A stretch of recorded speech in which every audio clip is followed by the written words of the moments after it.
Hey, we got our work cut out for us, man. We got our work cut out for us because what's the point if I like it? If I'm showing up with my neighbors and my family and my friends and life is hard and we're getting together on Sunday morning and none of us feel Mhm. comfortable or compelled to sing.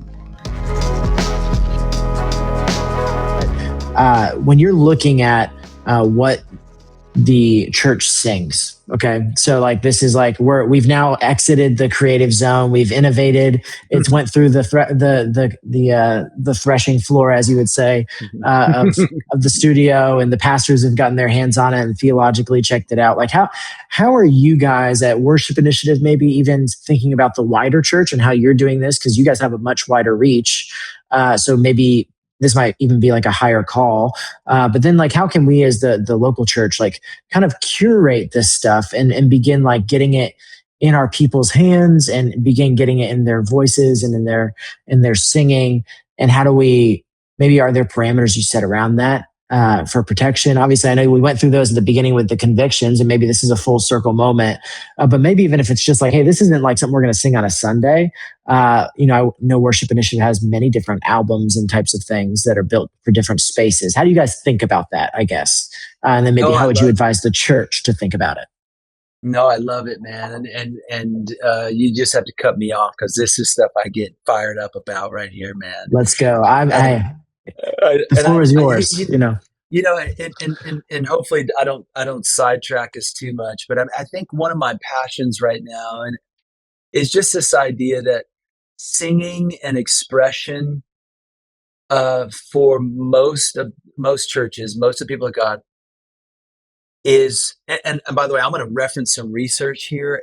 My buddy Will Bishop, who does this at William Carey University, he researched congregational singing, congregational expression, congregational engagement. This is what he contends. And I'm going to get to your question because he contends that right now music has never the music of the church, worship music. So what I mean is like songs that are primarily for the gathered church. Worship Mhm, music has mhm, never been loved more than ever. Okay, so just hang with me. Like, it's the most streamed gospel music is worship music. It is the mainstream. It wasn't the mainstream when I first started. It was very much on the fringes. Maranatha, Vineyard, Jesus movement. Back in the mid '90s, I'm aging myself, but like worship music was out here, and then popular, Christian popular music was here. That it's completely flipped now.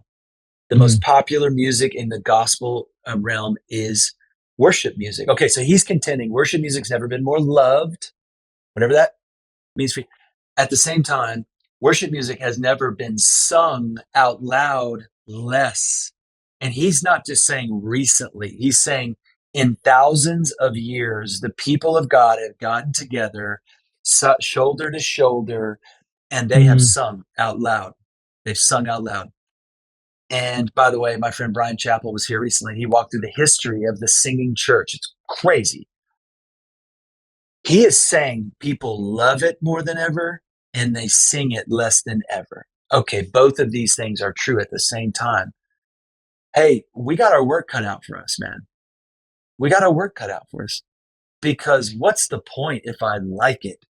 If I'm showing up with my neighbors and my family and my friends and life is hard and we're getting together on Sunday morning and none of us feel Mhm. comfortable or compelled to sing. That's a problem. That's a problem, man.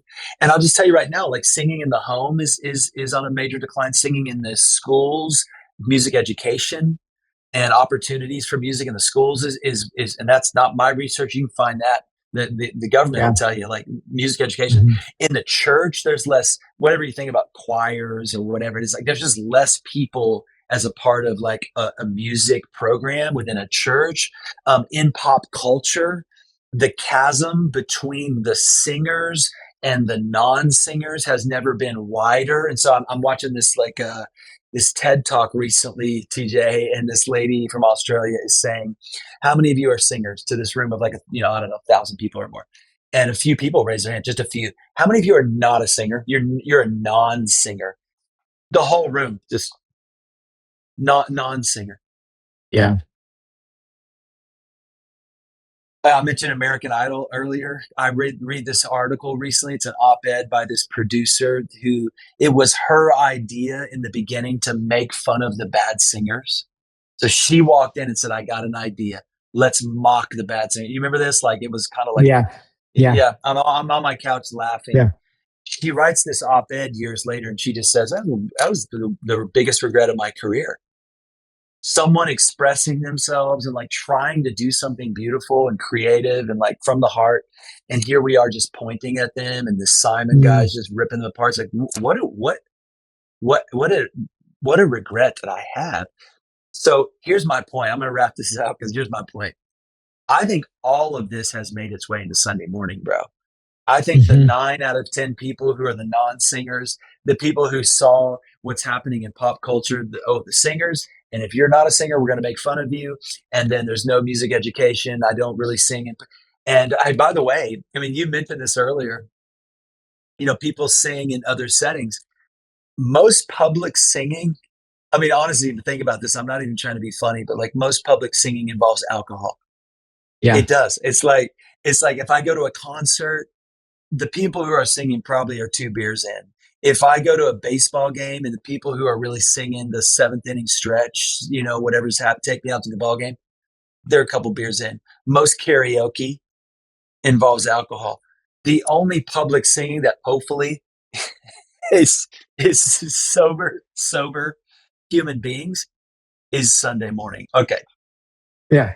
I mean, Might get a little wild with the communion wine. I don't know if it was. I mean, maybe the wine's a little yeah. okay. So No, go off. here's my point: is people don't sing, man. Yeah. People don't sing, Yeah. and look, I can't save. You and I cannot save people. We cannot make people sing. But you're asking me. Your question was, okay, what are you doing to really just fan the flame? Just fan the flame of the people of God. And I'll just tell you right now, we've got to do more than just that 1 hour a week, which is Sunday morning. If Yeah. the only touch point to singing, and by the way, it's clear what I do for a living. So I say singing and singing and singing. You fill in I know that we're dealing with other art forms here, but for the idea of singing together, if it's 1 hour a week, it ain't gonna fly. So, what am I doing? You ask, like, what are we doing? How do you fan the flame? There's got to be a touch point on Tuesday and on Friday. For us, that touch point is, hey, we're going to send you a text message every morning, and we're going to say, sing with us, and it's going to be simple, and hopefully it's going to be beautiful, and hopefully it's going to be from the heart, and hopefully it's going to be tied to Scripture. That's one example for us at the Worship Initiative to say to the 9 out of 10. We're coming for you, 9 out of 10. Like, I get it. Your voice is not great. You've been told you're not a singer. I get it. Get alone in your car, in your truck, on a walk, and just open your mouth and heart to God. I promise it will be powerful. That's one example for us. I'm just going to say to our community right here, TJ, it's like, what is that for you? How can we go beyond the one time a week to offer to our people? Engage in something beautiful, engage in something that's inspiring, sing, give your imagination a chance to really just see God at work, be in creation that way. Because you know what happens, TJ, like they show up. Those 9 out of 10 show up on Sunday morning. And I'm not suggesting it's all of a sudden it's Brooklyn Tabernacle Choir. Okay. So it's like, we're not going crazy, but I am suggesting that they might be this much more inclined. Like, Yeah. gosh, man, I kind of been singing a little bit this week. And the testimonies we're getting here, bro, are that the best testimonies start with this: I'm not a singer.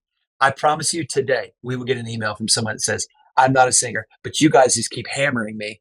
And you're like, hey, you, I know you're not a singer. I know, but come on, just join us. And so, man, whatever it is for you, that's an example of what we're up to.